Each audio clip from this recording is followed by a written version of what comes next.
மத்தியில் 3வது முறையாக ஆட்சியை அமைத்த பாஜக அரசின் மீதான பல்வேறு குற்றச்சாட்டுகள் எழுந்த வண்ணமாகத்தான் இருந்து வருகிறது. இந்த சூழ்நிலையில் மத்திய உள்துறை அமைச்சரான அமித்ஷா மீது நடவடிக்கைகள் பாய இருப்பதாக சில பரபரப்பு தகவல்கள் தற்போது வெளியாகியிருக்கிறது. அதாவது, வயநாடு நிலச்சரிவு குறித்து தவறான தகவல் தெரிவித்த உள்துறை அமைச்சர் அமித்ஷா மீதுதான் நடவடிக்கை எடுக்க கோரி காங்கிரஸ் சார்பில் மாநிலங்களவையில் கொறடா ஜெயராம் ரமேஷ் உரிமை மீறல் நோட்டீஸ் வழங்கியுள்ளாராம். கேரளாவின் வயநாடு பகுதியில் ஏற்பட்ட நிலச்சரிவில் சிக்கி உயிரிழந்தோர் எண்ணிக்கை 344ஆக அதிகரித்துள்ளது.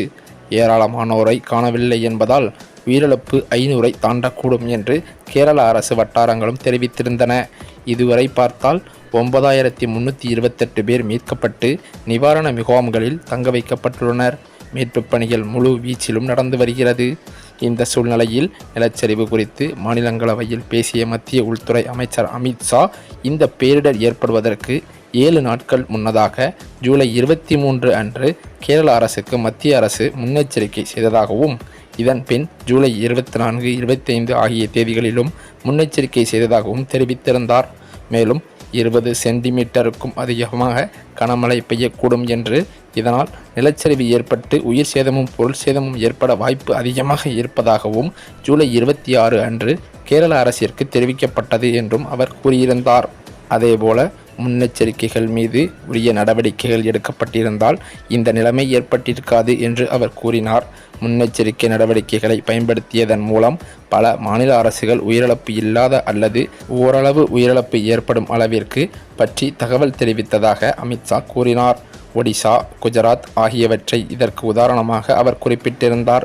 மேலும் 7 நாட்களுக்கு முன்பாகவே ஒடிசா அரசுக்கு புயல் முன்னெச்சரிக்கை செய்யப்பட்டதை அடுத்து அங்கு ஒரே ஒரு உயிரிழப்பு மட்டும் ஏற்பட்டது என்றும், குஜராத் மாநிலத்திற்கு 3 நாட்களுக்கு முன்பாக முன்னெச்சரிக்கை செய்யப்பட்ட போது ஒரு கால்நடைக்கு கூட சேதம் ஏற்படவில்லை என்றும் அமித்ஷா தெரிவித்தார்.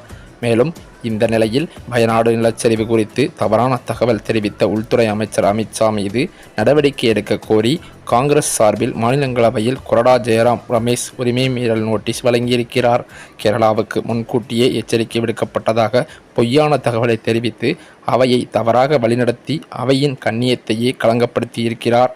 அவர் மீது நடவடிக்கை எடுக்க வேண்டும் எனவும் அவர் வலியுறுத்தியிருக்கிறது தற்போது பல்வேறு சர்ச்சையில் சிக்கியிருக்கிறதாம். அந்த வகையில் இந்த வயநாடு விவகாரத்தில் நாடாளுமன்றத்தில் போய் பேசிய அமித்ஷா மீது வழக்கு தொடர காங்கிரஸ் கட்சியினர் முன்வந்துள்ளதாக சொல்லப்பட்டு வருகிறது. அநேகமாக இந்த விவகாரத்தால் தற்போது எப்போது வேண்டுமானாலும் அமித்ஷா கைது செய்யப்படலாம் என்ற அச்சத்தில் இருந்து வருகின்றனர் பாஜகவினர். மேலும் இந்த தகவலானது பாஜக தலைமையான பிரதமர் மோடி அவர்களையே பேரதிர்ச்சியில் ஆழ்த்தியுள்ளதாம்.